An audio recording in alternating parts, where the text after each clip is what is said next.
Carlos, George, and Oscar were all of us during this GP. Austria delivers again with another race winner in 2024 after an intense Grand Prix. We had fights amongst the field and two drivers battling on the limit for victory. Were the penalties deserved, and who should really be blamed for the incident? Did the FIA make the right choices? And is this building into Formula One's new rivalry between McLaren and Red Bull, specifically Lando and Max? If you're new here, I'd love if you subscribe. We're doing amazing on the channel, and thank you so much for the support. It'd mean the world to me having your support and backing me up. But let's get into what was a very awesome GP. Let's recap the race and talk about Austria.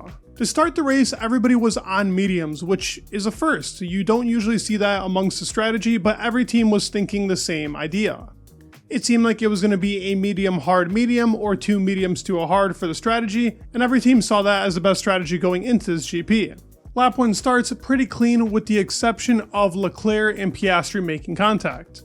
Now this was just a lap 1 incident, no one here is really to blame, but this incident did cost Leclerc the race. Leclerc was down in qualifying because of the mistake that he made, but so was Oscar. Actually, both of them could have been in a way bigger position, possibly now with the outcome that we have at the very end of the race, being either at the top or within those podium positions. Oscar came out of it better. Leclerc had to end up pitting on lap 2, which then gave him a new wing, and he was a whole lap behind, which made it pretty much impossible for Leclerc to get into the points or really any good points being positions because of how close the gaps are even between Sauber all the way up to Red Bull. Max made a gap in the meantime. Because Lando was not able to get within that 1 second, stay within the DRS, Max was finally able to kind of do his own race as we've seen in GPs before, but we have seen the McLaren come back towards the end of the tire stints. As the first round of pit stops happened, with our early pitters being the back markers for the most part, which then caused most of the other drivers in the back towards those low points paying positions to start pitting and then cause another DRS train towards the back of the field. We saw Lewis go in for a pit stop. He just slightly ran onto the white line. It was a drift that already lost him time anyways, and the FIA awarded him with a 5-second penalty, which I found to be pretty ridiculous. These pit stops also resulted in Haas fighting for positions.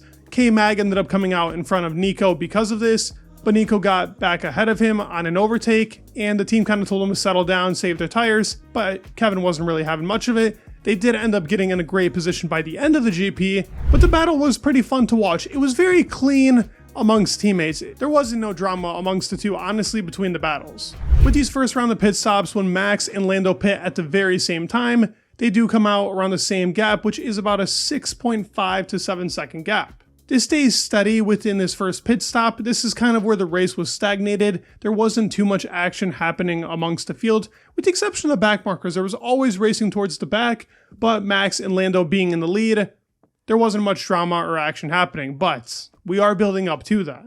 Where the drama started to happen though was with Alpine, where they did have a duel. I would say it was on the limit, but it was fair amongst Gasly and Ocon. Now obviously these drivers don't like each other that much. Ocon tends to close the gap a little too close to the apex, usually. He did do it a couple times on Gasly, ran him off track one time, but Gasly ended up making a beautiful up and under move, which gave him the position, and he ended up finishing ahead of Ocon because of this move. But this is what led us up to the battle we've all been talking about. What's got Twitter going crazy, people debating between Max and Lando, who was at fault, what really happened. Let's go over it. I want to say before getting into this, I don't have a bias towards Max or Lando. I love both drivers. I respect the hell out of both of them. I think they're amazing drivers who consistently give us great performances.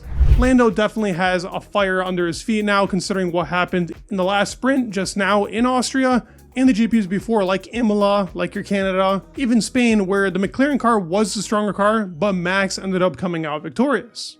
Lap 52 is where these pit stops happened, and Max ended up making the pit first because he was obviously in first place. Lando was second. They had a slow pit stop on the left rear, which had a hard time getting off of the car. This slow pit stop resulted in them having to wait to release Max because Lando was passing by in the meantime. The gap was around 6 to 7 seconds, so a slow pit stop was going to cause this. It was pretty close the first time even on pit stops, but this time they had to wait to make sure they didn't get that penalty.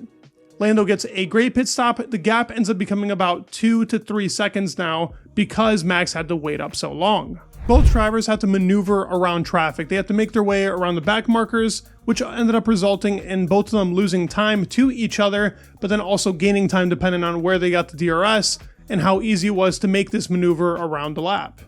After maneuvering around all the traffic, Lando and Max were within a second, and Lando was finally getting within that DRS range. Lap 59 was where we saw Lando make his first move, very similar to that of the sprint. He made a dive bomb on the inside. Now in the sprint, Max played this off perfectly in my opinion. Here, he played it off well. Lando wasn't able to make the apex. He did end up getting in front of Max, but he gave him the position right after because he knew he overtook off the track.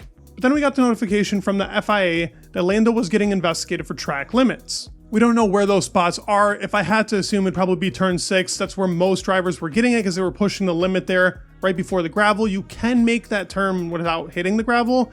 Maybe he was getting it in the last turn in turn 10 as well. I think this was naturally going to happen with how close the racing was, and Lando wanted to be within that gap. If he lost DRS, maybe Max would have won this race. Lando was inching closer and closer, waiting for his time to strike. Max was moving a bit under braking though. Whenever Lando was getting close, trying to make a move at the apex, Max tended to move his car right with Lando. Even on lap 59, the move that he did make on the inside, Max did move his car right as Lando went for the brakes. Why I'm saying this is important because Max ended up leaving the race with a 10-second penalty. On lap 64, this is where we got the collision amongst the two drivers. Both got punctures, ended the race for Lando. Max ended up getting still P5, pitting for the softs. He did a lap on those tires and still ended up finishing like 30 seconds ahead of Checo, which I just find crazy, but that's besides the point. Max gets now the 10-second penalty that I was talking about, so he was blamed for the incident, but should this have been the outcome? Now looking at this closely, as I said, Max was moving under braking. Whether you're a Max fan or not, it was definitely on the edge for both Lando and Max. I feel like this is exactly what Formula 1 needed. A fight like this where we have fans debating on if Lando was correct or Max was correct, but the incident does fall in Max's way. I can see that clearly. He moved under braking multiple times even before the move was made in lap 64. Lap 64, he did push Lando all the way to the outside and then still moved right before the punctures happening. I do believe we saw a little bit of the old Max. He knew this race was not really theirs to win. McLaren was the quicker car yet again in race trim, even though Red Bull said they set it up towards the race. I had a 4/10 gap in qualifying, which is ridiculous. I thought there was no way Red Bull was going to get caught here. If it wasn't for the slow pit stop, I do think Red Bull would have won this race. Max was quick. Lando was super fast as well, and this was fun. Yes, we can pit the incident onto Max, but I feel like Formula 1 needs more of this. Close wheel-to-wheel scraping. It was fun to watch, and we might have a new rivalry amongst the two. I don't know, it depends what he says. If he says he did nothing wrong, then I lose a lot of respect for that. A new fire was lit under Lando. You can see that it was aching him in the GPs before, that Max was just beating him. Yes, they're best friends. I really hope we don't get a Nico and Lewis situation, which I don't think we will. They can probably respect each other outside of the track. But man, is it great to see some wheel-to-wheel scrapping all the way towards P1. This ended up gifting the race to George Russell, who won his second GP. Had an amazing race to say the least. Yes, the win was lucky because Lando and Max collided, but you gotta be in P3 to get it there.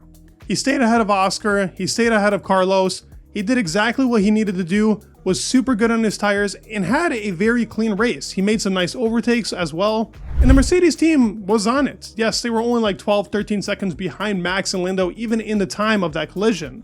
I do believe we got a classic here in Austria. This is the start of something big, considering Silverstone is right around the corner, and both drivers are going to have a fire lit under them, as if Max really needed that. We always knew him to be the fiery guy. Lando now has that mentality. This is great. This is Formula 1. I love seeing this. And it was a fun race. We did have that middle-ish stint that was kind of okay, but there was always battling amongst it, and Austria always delivers.